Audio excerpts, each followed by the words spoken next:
The final data will be out in October, the 30th, I think. Yes. The first slide where you showed that the 10,000 plus for special education, is that included in the total per student spending dollar, or is that in addition to, or it's already captured in that number?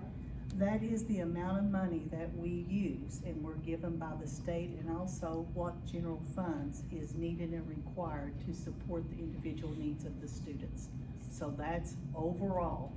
Now, understand that that's a range. Some students, maybe their service needs is that of a $3,000. And then some students, depending on the disability and the resources that are needed to support their education and to remove barriers, may entail that they require OT, PT, speech and language services. I will say, when we provide services and supports to students, we do contract with providers to where we can provide, let's say, speech and language therapy and services for articulation and vocabulary. Maybe some districts can only do that one time a month. We're able to do that once a week. And we do that to try to recoup lost skills or improve their services and supports to where they will meet academic expectations. So do you have an average? I mean, I know you said it varies per child because of the individual needs. Is there just a general average that you could say, hey, it's, you know, the 23,000, it's X about dollars? $4,600 Okay. average. All right. But we do go up and exceed 10,000 for some students. Thank you. Thank you, Lisa. Next, we have Rachel Ball talking about some post-secondary readiness and our CCR data. Yeah, good evening. So the first piece of data, some of you have seen this before. We talked about this several times in the last 12 months. And I do think it is a bright spot in some of our data, that if we have students who are enrolled with us in 10 or more grades, so we're looking at kindergarten to their senior year, and that number out of this class is 43 students, we are seeing that at least 3/4 of those students are graduating academic ready. And I'm going to go into just a couple of slides here in a second so that you understand when I say academic ready or career ready, what that means and what the opportunities are. Then the second piece are those students who are career ready. And I also want to point out these are non-duplicated numbers. So what I mean by that is that a student could be academic ready and career ready, but the numbers don't reflect that. You're just put in one or the other. So our total post-secondary readiness out of this group of students, and let me also say that this is based on the last day of school, the number of graduates that we had. That's the most reliable data at this point. We do have circumstances of summer school and some other things where students could earn credits and maybe that graduation number goes up, but that data is embargoed until public release in October. So we can't definitely report that number, but we can report this number. So total post-secondary readiness is about 95%. So those are of those graduates who have been with us at 10 or more grades. So you see the correlation in some of those numbers based on what Ms. Stewart reported to us about 36% are there 9 through 12. We're seeing them. So you see a little bit of correlation in our data of if you're there and you're not transient, what the data looks like. On the next slide, the next 3 slides, I'm actually going to touch a couple of points that I believe we heard from some of the Reed-Newport Education Task Force about opportunities for students. And so these are other opportunities that the administrative team at NHS has made it a priority to start looking at. And this is where we're going and some of the things that we're already starting to do. This is by no means end all be all at this point. This is our starting point. And I think that again is another bright spot in what we're seeing in our leadership at the high school. So when we talk about career readiness, that's out of career and technical education. And so I will say that I'm very passionate about career and technical education because I'm a product of CTE in more ways than one. My parents were both CTE teachers. I was in Future Business Leaders of America, which is an organization tied to our career pathways. And then also when I was in the classroom, I was a business teacher. So it really has shaped the kind of educator that I have become. So what I did is I listed the career pathways right now that we're offering at the high school. These career pathways have been looked at through the Kentucky Workforce Investment Board and also the Kentucky Department of Education. We've revamped some of the pathways that we're offering to our students because we know our data says that of those graduates, about 30% are entering college, whether it be a 2-year or 4-year degree program. What are those other students doing? And I think we have the opportunity to be sure they are a skilled worker when they leave our doors. We know college isn't for everyone, and we know a trade school might be an option, but we also know that we have the opportunity to teach those trades within our building. I know there's been conversations about sending students to the area technology center. And so I think it's important to understand the context of what we're able to offer right within our own high school, but also that if we have a student, for example, that has an interest in welding, we also have the opportunity that we can go in and get those students enrolled at Gateway as a high school student in the welding path. So we don't have to wait until they leave our doors to try to help them find out what they want to do next. So some of the things I also listed,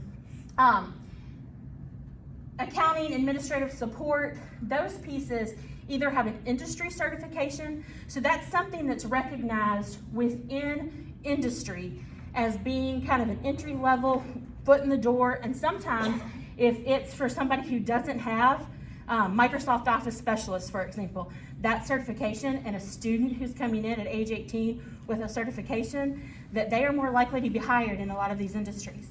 A push that KDE and the Workforce Investment Board, along with the Northern Kentucky Chamber of Commerce, has right now, is to help a lot of our industries in Northern Kentucky and in the Cincinnati area recognize these industry certifications and really put value into those. We see in Central Kentucky and in the Louisville area that businesses have bought in and that they believe in what career and technical education is doing for students in Kentucky, and they are hiring those students out of high school. Again, we have even gone through to look logistics and supply chain management. That is one of the fastest growing areas in our region right now. So how do we meet that need? We've partnered with Gateway so that we can offer classes to 11th and 12th graders. We've used industry partners that are coming into those classes through Gateway to hire our students. So we have tried to look at what is the need in our area and how are we meeting that within our school to give students other opportunities. Again, within another unique opportunity, we have always offered a carpentry program within our district. We've taken that a different step further this year.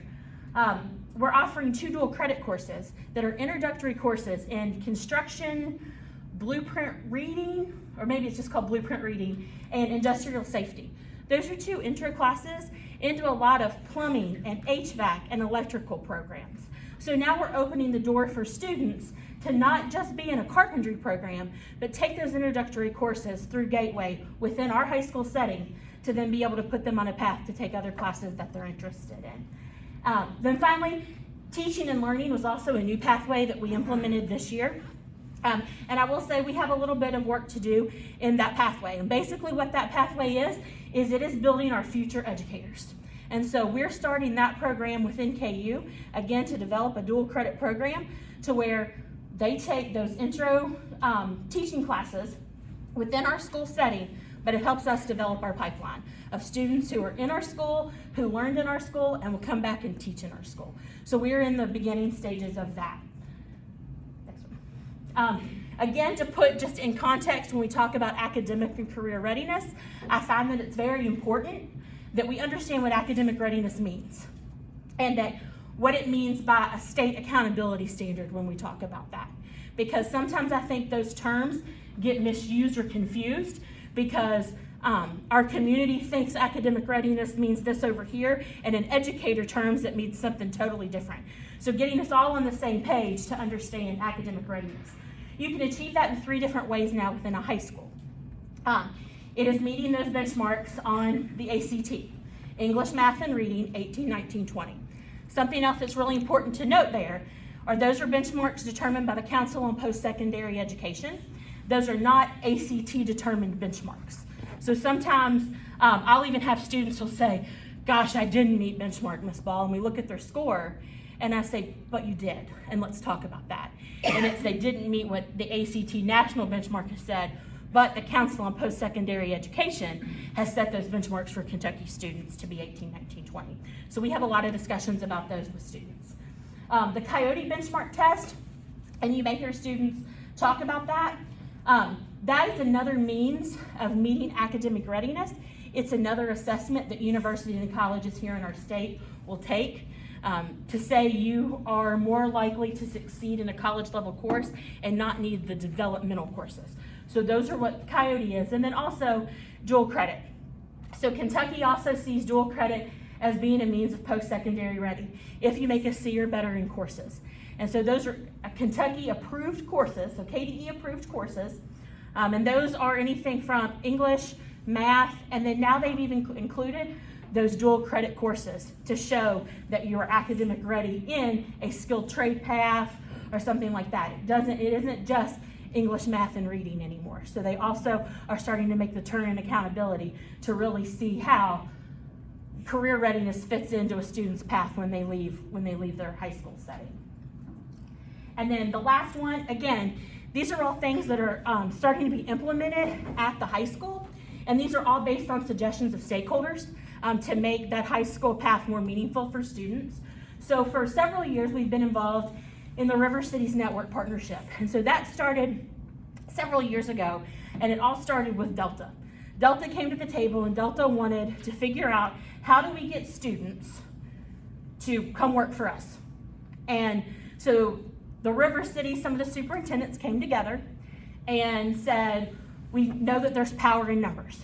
So what if we work together to create opportunities for students, because our smaller districts are competing with the Boone, Kenton, and Campbells of Northern Kentucky. How do we come together and create opportunities for students? So the River Cities Network started. Within that partnership, we reached out to the airport board. They had different connections, and with the airport board, that brought on Amazon, that brought on DHL, that brought on Atlas Air. So a lot of those cargo companies and names that we've heard in logistics. US Bank came to the table and said, we have a need for cybersecurity. What can we do to partner with you to make sure we're getting students who are skilled workers?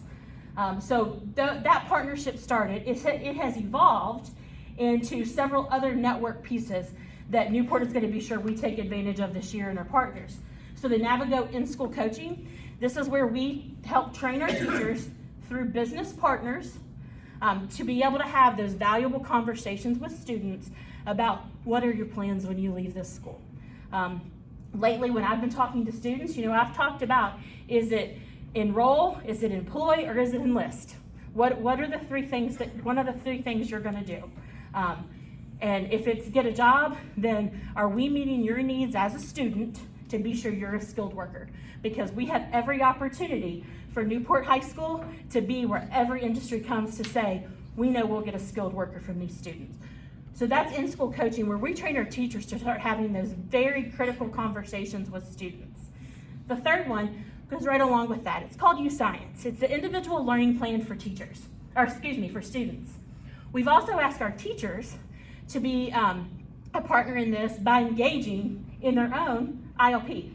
So you start to learn your aptitudes as a teacher that then we can use as district leaders as we provide professional learning for our teachers, but then we want to model that so they use that with their students.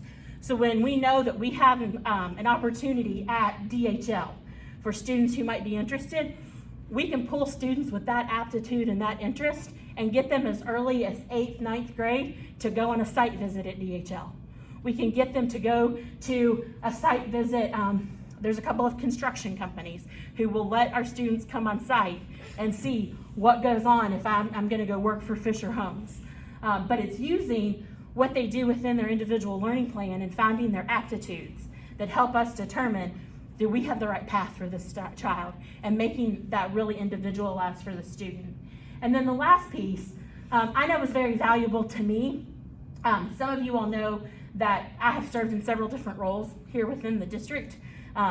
And this is my second year in director of curriculum, but before I worked with Mr. Watts when we were at the high school. My job was college and career readiness for our students, and to bring opportunities into our students.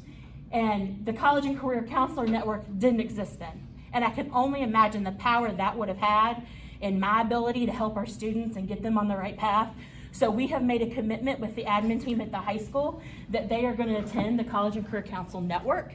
So within that, business and industry come meet the counselors at a meeting once a month.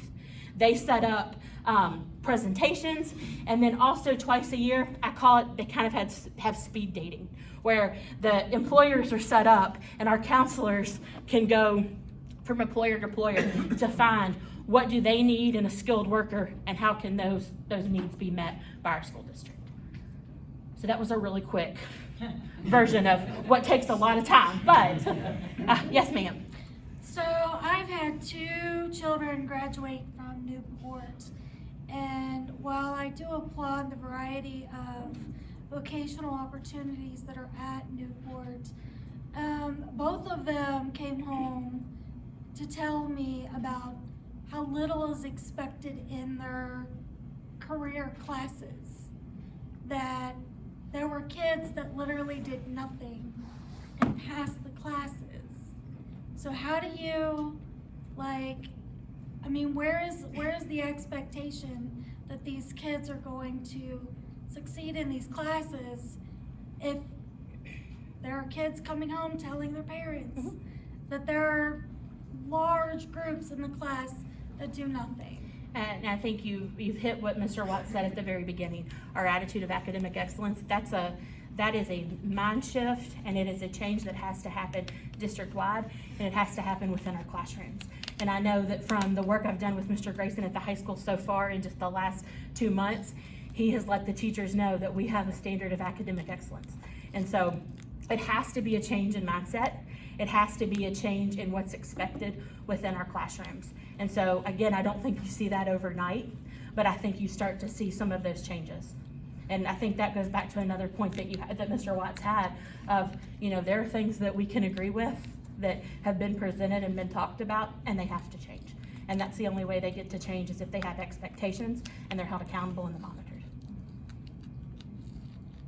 Which way? Go ahead. Go ahead, Tim. I just want to ask, has there been any discussion with St. Elizabeth for healthcare? Because Yes. I'm an RN at St. E's. Yes, so they are part of these networks that I've talked about. And one thing, you just pointed out something I didn't even put up there. Biomedical science is a pathway we started to offer through the Project Lead the Way program. And the reason that we needed to go that direction, and you'll be able to appreciate this, to teach the nursing classes within a high school setting, you have to have a registered nurse.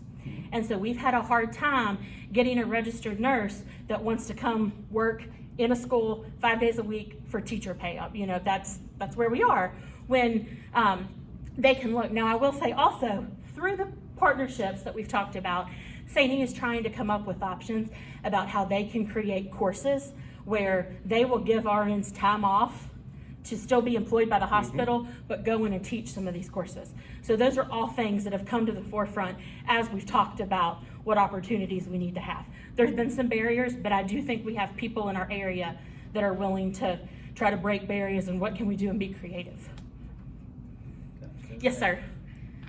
Back a few slides. I'm wondering in the benchmarking, the three ways to achieve benchmark. Is that accounted for in the state report? Yes. Those 3 ways? Yes, all 3 ways. There's, and I think there's actually maybe even a 4th test that counts. But because of some of the pieces that you need to go along to be able to give that assessment, we just couldn't make that happen. And there aren't many schools that use the 4th assessment. Yeah. But those are 3 of the most common ways. Okay. Anybody else? Yes, ma'am. Great. This is really informative, which is great. I do have a question on the academic excellent mindset. Mhm. How's it gonna be measured? Instead of speaking ambiguous in terms, what specific hard data, fact, what's gonna happen to say, this time next year, we can say proudly, we've got academic excellence. So what measurement? I think you're gonna see that by the monitoring of our data. You're gonna have to see an increase in our score. So that's an excellent question. But our data is what's gonna have to speak for itself. If we don't see it in data, we haven't achieved our goal. Do you have anything to add to that? Yes. I thought he might. And we take what you call the MAP assessment.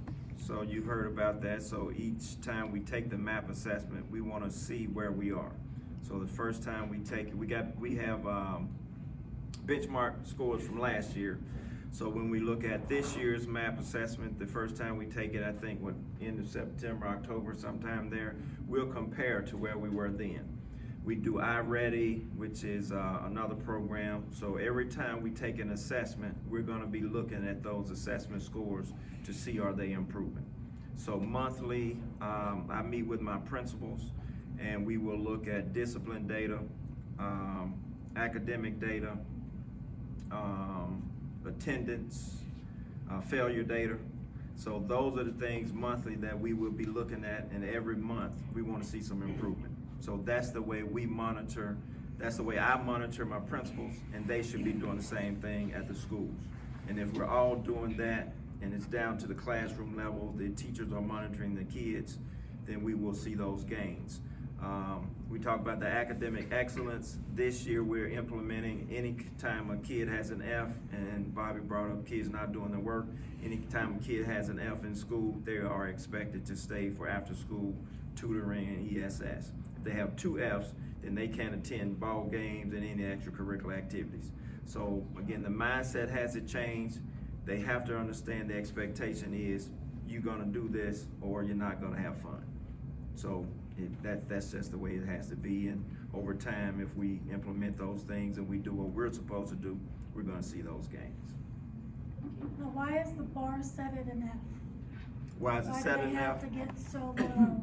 Well, we have to start with Fs because you're failing. But of course, my attitude is, you shouldn't have a C. That's my attitude. But unfortunately, all parents don't see it that way.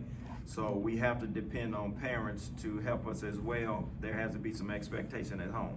So if the expectation at home is you can have a D, and our expectation is you gotta have B's and C's, then we gotta have some kind of compromise. So unfortunately, school can't do it all. We have that expectation, and we do expect kids to make A's and B's. That's our message to them, but every kid's not gonna make that. So we can't, I don't feel you're gonna punish a kid if they're doing their absolute best and a D is all they can do, then that's all I can ask for. I want you to give me your best effort. And you give me your best, and some kids, it's gonna be a D.